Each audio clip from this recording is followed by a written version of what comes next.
Hi foodies, welcome back to మన పల్లెటూరి వంటలు. ఈరోజు నేను కొత్తిమీర పచ్చడి తెచ్చి చేస్తున్నానండి. ఏంటంటే నేను అంతకుముందు చికెన్ కర్రీ చేశాను కదండి, అప్పుడు నేను కొత్తిమీర కట్ట తీసుకున్నాను. కొత్తిమీర కట్ట 10 రూపాయలే అంట.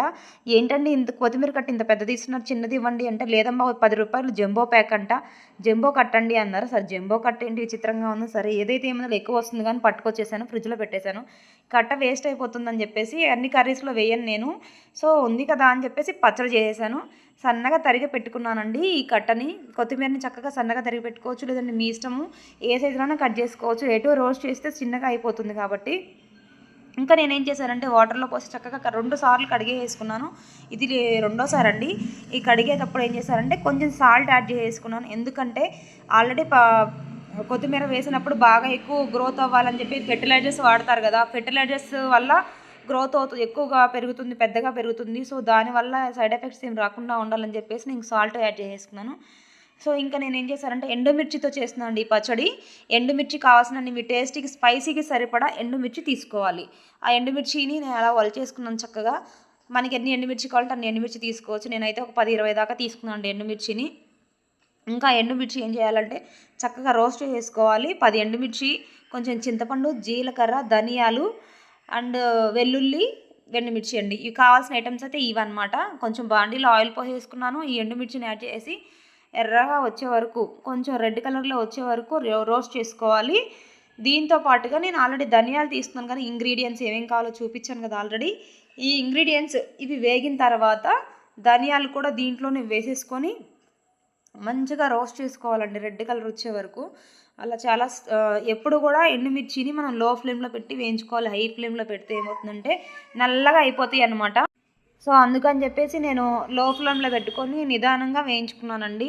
మీదంతా తెలియడం కోసం అని చెప్పేసి నేను వీడియో కూడా కొంచెం ఎక్కువ టైం తీశాను.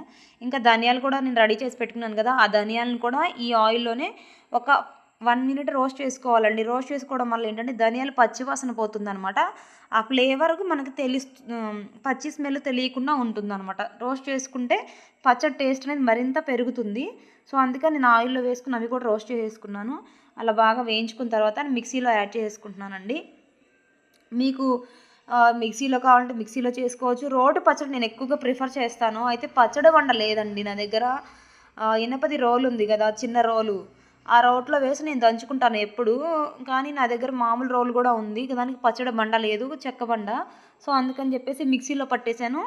సరే కదా అని చెప్పేసి ఇలా బాండి ఆల్రెడీ ఉంది కదా, దాంట్లో ఈ కొత్తిమీరని ఒక అటు ఇటు 5 నిమిషాలు వేయించుకుంటే చాలు. మరింత ఎక్కువగా వేయించుకోనక్కర్లేదు. మిగతా ఆకుకూరల్లాగా 4-5 నిమిషాలు అటు ఇటు తిప్పుకుంటే సరిపోతుంది. మగ్గితే చాలండి ఆకు.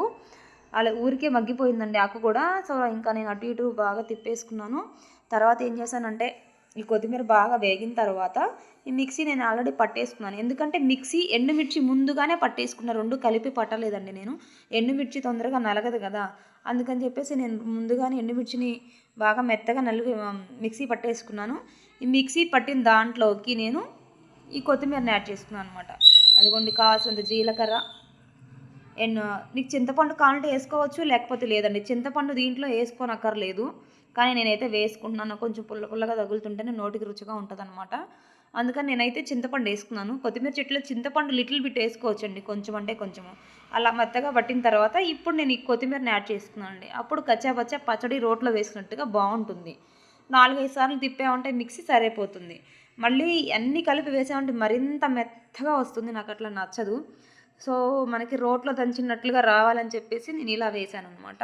సో కచ్చాపచ్చా వచ్చేసింది. ఇంకా తాలింపు పెట్టేసుకున్నాను. పచ్చిపప్పు మరింత వేసుకున్నాను. ఇంకా ఆవాలు కూడా వేసుకున్నానండి. ఆల్రెడీ జీలకర్ర నేను దీంట్లో మరింత వేసుకున్నాను కదా మిక్సీలో, అందుకని చెప్పేసి నేను కొంచెమే వేసుకున్నాను. ఇంకా కరివేపాకు అండి, మాకు పెద్ద చెట్టే ఉంది కరివేపాకు, అది కూడా కొంచెం వేసేసుకున్నాను. ఇలా ముద్దగా బాగా ముద్దగా వచ్చేసిందండి ఇది మిక్సీ పట్టిన తర్వాత. ఎందుకంటే చుక్క వాటర్ కూడా పోయలేదు. చుక్క వాటర్ కూడా పోయకుండా మనం చట్నీలు కనుక ఏదైనా చేస్తే చాలా నాళ్ళు నిలవ ఉంటాయండి. నిలవ పచ్చళ్ళ టైప్లోనే ఇవి కూడా నిలవ ఉంటాయి అనమాట.